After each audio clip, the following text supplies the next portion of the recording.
doing on Where's It's Guru Joe, just hanging out at the academy, and I was thinking about a concept somebody had asked me who doesn't train martial arts or anything, and they were asking what kind of posture, like what's the first thing I should do in a self-defense situation, and then we kind of got onto the subject of being active and ready before an altercation occurs, right? Because a lot of times we think, oh, we train MMA, I'm going to go into boxing, so I'm going to be like, oh man, come on, right? Like, put your fists up.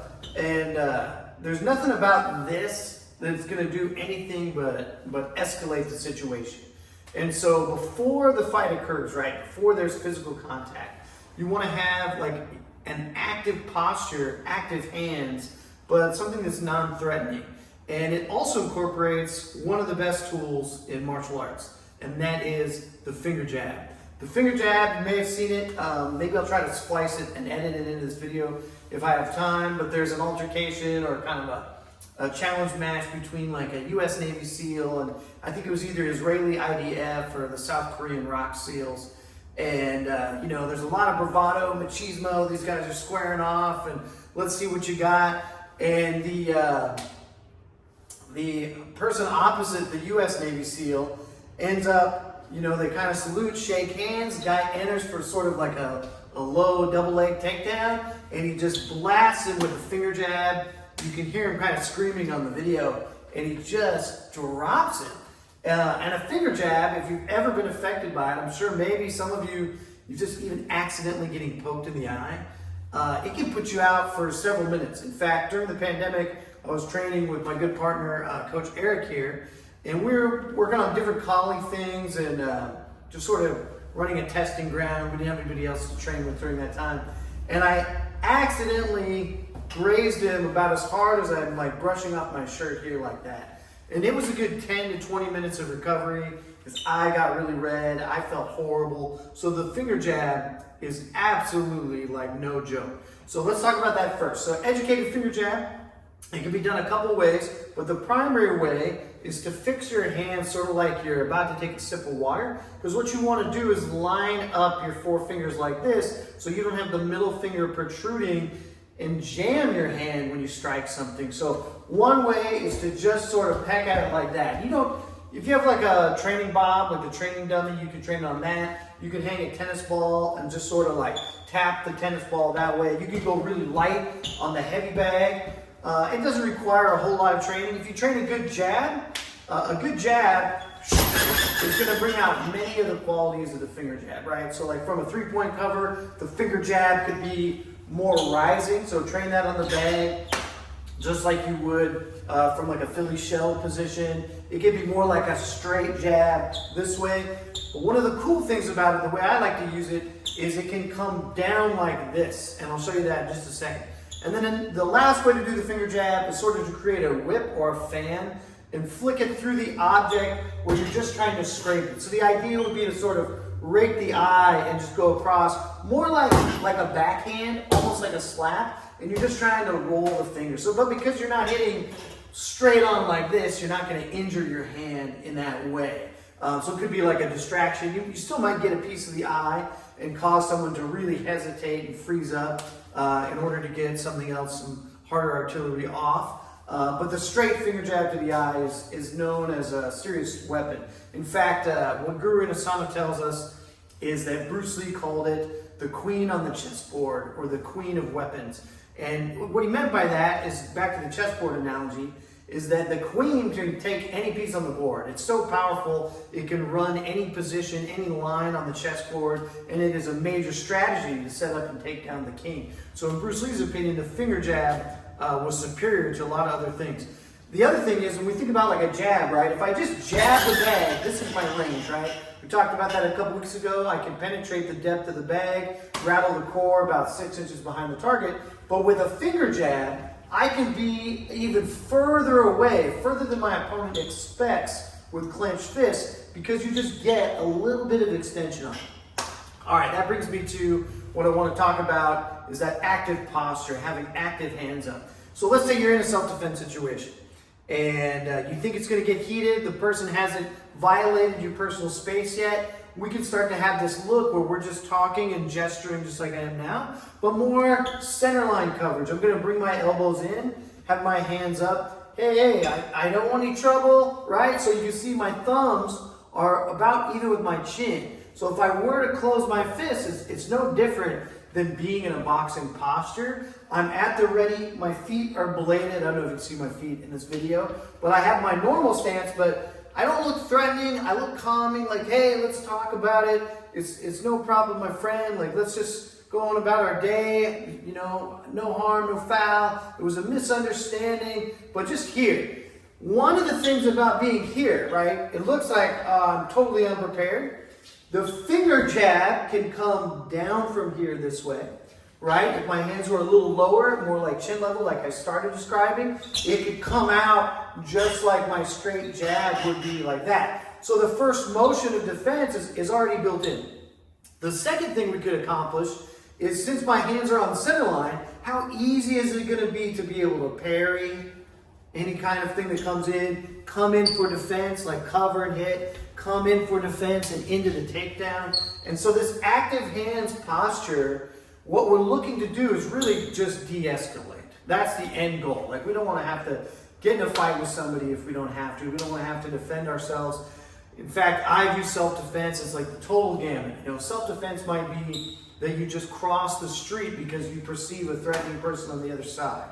It might just be that you stop and look over your shoulder and you tell people that you have awareness over your surroundings. You know that somebody's following you, and you just give them a dead stare to give them that confidence, because that alone, they can end altercations before they happen all the time. There's no need to like rush into danger. But when it's unavoidable, we need to have a skill set that kind of bridge that gap. And you know, what's one of the reasons people do the bro out sort of Chad maneuver like this, right? Because they're trying to set up a sucker punch. Well, rather than putting our hands down and our chin forward, right? Oh, hey, excuse me, sir, you know, it's no problem. I'm just trying to go about my day. We can end this right now. But if they throw that sucker punch, not only am I going to be right there, I got the finger jab at my disposal. I can be there for the defense. Your options are more presented and on the table rather than the assailants. And so try to just keep in mind this active posture. Think about it when you're not in the academy. You know, when you're at home, oh man, okay, I walk around my house, look in the mirror, you know, think about what your positions are going to be. But basically, any active hand posturing like this, it should follow the same position as any guard position. So if your hands are in a boxing position, top row of teeth, elbows are down, chin is down, basically, I just want to have my hands even with those lines. So I wouldn't want to, you know, put my hands here and try to recover something like that. But, you know, hey, you know, I don't want any trouble. I still look, same thing, look at this. I look kind of like, oh, I'm backing away, I'm kind of timid. But if you look at the posture, I'm really in a three-point cover. And so all self-defense positions, anything we offer here, especially on this channel, we would never put you in a situation and recommend you do something that is, oh, if this is the secret trick and it's counterintuitive and out of position for anything else that we're doing. You have to be prepared to be in a posture at a moment's notice. And that's a good reason to flow through. Like if you think about Kali Sinawali, right? Think about open positions, right? Could be boxing, could be Muay Thai. Think about boxing in a three-point cover. It's good to have a practice where you move through stances, because we're not always at liberty to be here or here or here. Sometimes we're caught here, like even this, right? Let's say somebody got the drop on me. And this is the last thing I'll say, and then we'll close up this lecture video since I didn't do too much movement this morning. I can even be like this, right? Hey, I don't want any trouble, man. It's okay. Boom. But if somebody comes near me, same thing. Like George Foreman, he used to walk around like this. So it's like my arms are crossed. It doesn't look like I'm ready to move. But what are positions that I can be in? And this crossing position, if you watched our Kali video, what we call Krisada, this comes out sometimes, but it also can just be, you know, look, I'm just standing here. What about like triple backhand? Or what about backhand, two elbows, or the jab I already showed? So like I said, George Foreman would sort of do his cover like this, A little bit different than sort of the shell and the shoulder roll. He would put his two arms together and kind of walk forward, and then he would jab from that position. And when you first look at it, you're like, well, that seems weird, but it's just because the hinge of the elbow is here and it goes forward. Just like my finger jab approach here. One of the reasons it's so rapid is because, look, if I'm like this, hey, I don't want any trouble, the tip of the elbow is already extended towards the target. So that means I only have halfway to go to the target. And if somebody's coming in at me, they're going to just help me by putting themselves even closer. Whereas when I'm here, now I have to travel the total distance to the target, right? So that's kind of Foreman's idea, was to raise this and see it's already halfway to the target, because the hinge of the elbow, regardless if it's like this, horizontal or vertical, my elbow is still the same distance to the target. So even from a position like this, maybe it's the top hand, finger jab, maybe it's finger jab, and that puts me into my position like that. But just think about, where are my hands at right now and what can I do with them?